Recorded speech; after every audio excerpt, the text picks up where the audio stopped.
One of the places where you can see rare breeds of animals is Butser Ancient Farm in Hampshire.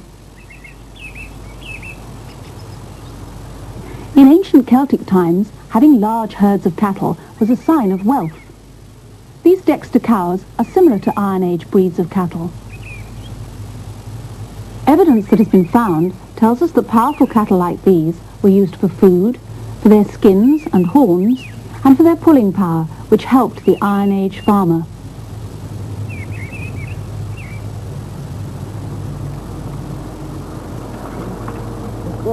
At Butser, ploughing is done the Iron Age way. The cows are yoked together and they help pull a wooden plough called an ard. This ard is a copy of one used by the Iron Age Celts.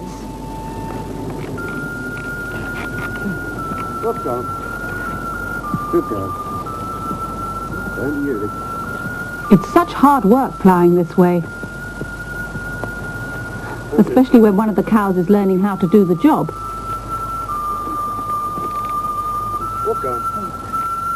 Good girl.